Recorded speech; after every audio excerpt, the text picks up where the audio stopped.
Microsoft. They just launched just today a Bing-powered news app for iOS.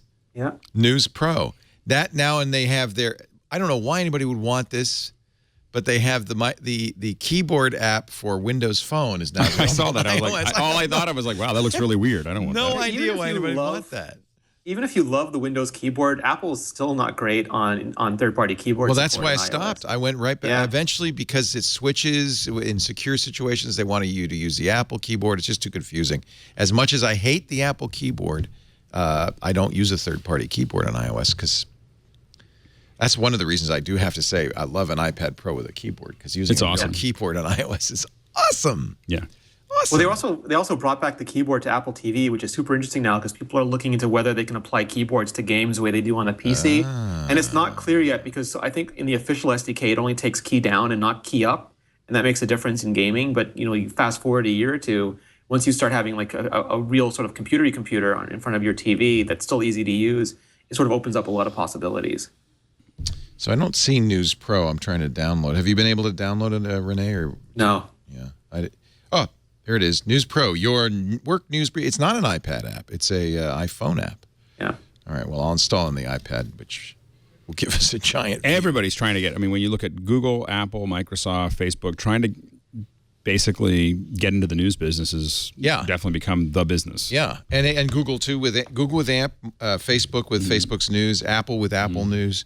Actually, Microsoft's a little late to the game on this. News Pro, hyper relevant news for your work, personalized. Apple's a little bit hindered by their culture because they kept all the news stuff so secret that the -1 home search page doesn't know about news. And not even secret, just in development. Like the people didn't know that Apple was making a news app. So when you go to the Siri page, you get news that's not from the news app. It's just sort of random. And then you go to Safari and you're reading.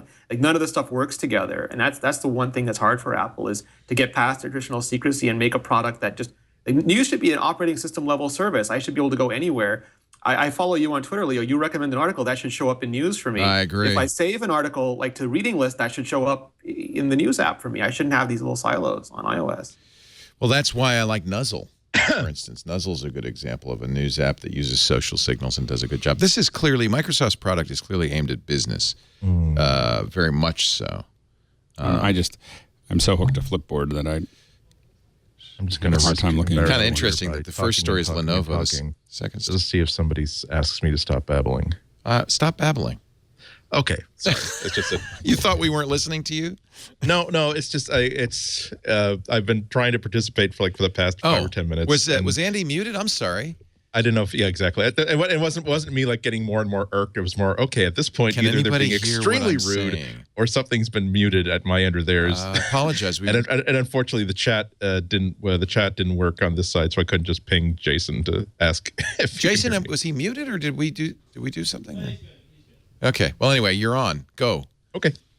I've completely forgotten. I have nothing to say. It was so long ago. I'm serious. I'm so sorry, Andy. All I intended to say about the new iPhone 5 is that at least it's a really important thing for them to make this and not make it into we're just going to repackage the old phone with the old technology. We're going to give you an old crappy phone, right? Because it's not just about. It really is about embracing the diversity of the users, and for a lot of people, they just can't integrate even the modern equivalent of a standard size phone to their lifestyles or their wardrobes. So if they're making a smaller or classic sized phone that can fit into clutch purses, that can fit into little pockets, that can be used well with smaller hands, and it's a really, really great thing that they're giving it the modern processor, that they're not saying that you can't, they're giving it Apple Pay, they're giving it Touch ID. It shouldn't be a second-class citizen, should it? Exactly. Yeah. It's a first-class phone, and also they really need to make the statement that the iPhone isn't just individual models, that it's a suite of features that's consistent across all devices. So it would kind of make a lot of people feel minused if they didn't have the ability to do Touch ID, for instance, but anybody who buys a larger phone could. So. All right. The Heroku dynos have been restarted. Yeah, those can get expensive. The modern internet and TWiT.tv is back up. Thank God. Okay, Ooh. So apologize. Our long national nightmare, well, my personal nightmare is over. I'm getting a lot of tweets now. Are you stupid? Yeah, I'm stupid. I'm stupid. It was a dumb thing to do. I had it on a credit card, which got either terminated or expired, and I didn't notice it. It's back in September, and they did send me support notices saying, "Hey, update your information," as one would do. But it comes with a bunch of other notices. Your stuff's happening. So I have a folder that all gets filtered into, and I didn't look. And foolish me. And then the problem was when the site went down this morning, I couldn't log in. It was like the account no longer existed. I guess they were mad at me. So we've paid our $144. I bet you that won't happen again for many reasons on both sides. Yeah. I mean, yeah. It's it's a small company. It's a minor service, but it's a single point of failure, and just a good thing to be aware of.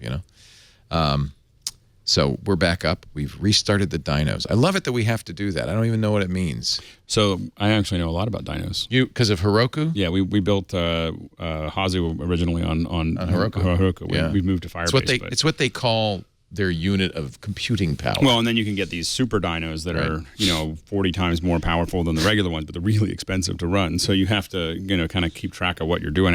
We accidentally burned up a couple $1,000s in a day. Well, accident. Yeah. I guess that's what all those emails are. Your dynos are. Yeah, I should start. You decide how many operations and the impact. But yeah. Yes, we're back up. It's so good. Thank you, everybody, for your patience. And yes, it's my fault, and I am stupid.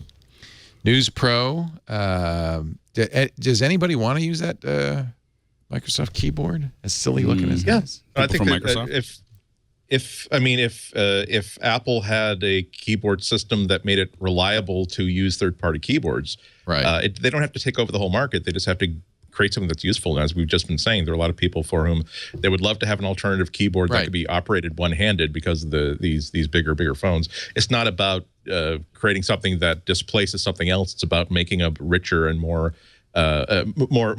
flexible experience. It's just, again, it just reminds me that's replaceable keyboards was one of the things that I was really whining about missing from iOS. And when it came, it's like, oh, okay, I should have been more specific. I don't. It's nice to be able to visually see a different keyboard. I would like it so that it works so well and so in such a stable way that I won't just go back to the old one. It's amazing if you do a search on the App Store for Microsoft, how many apps they make now, and it's a full court press. Yeah, everyone makes apps, right? It's one of the advantages of iOS is you can get apps from every other company. Yeah.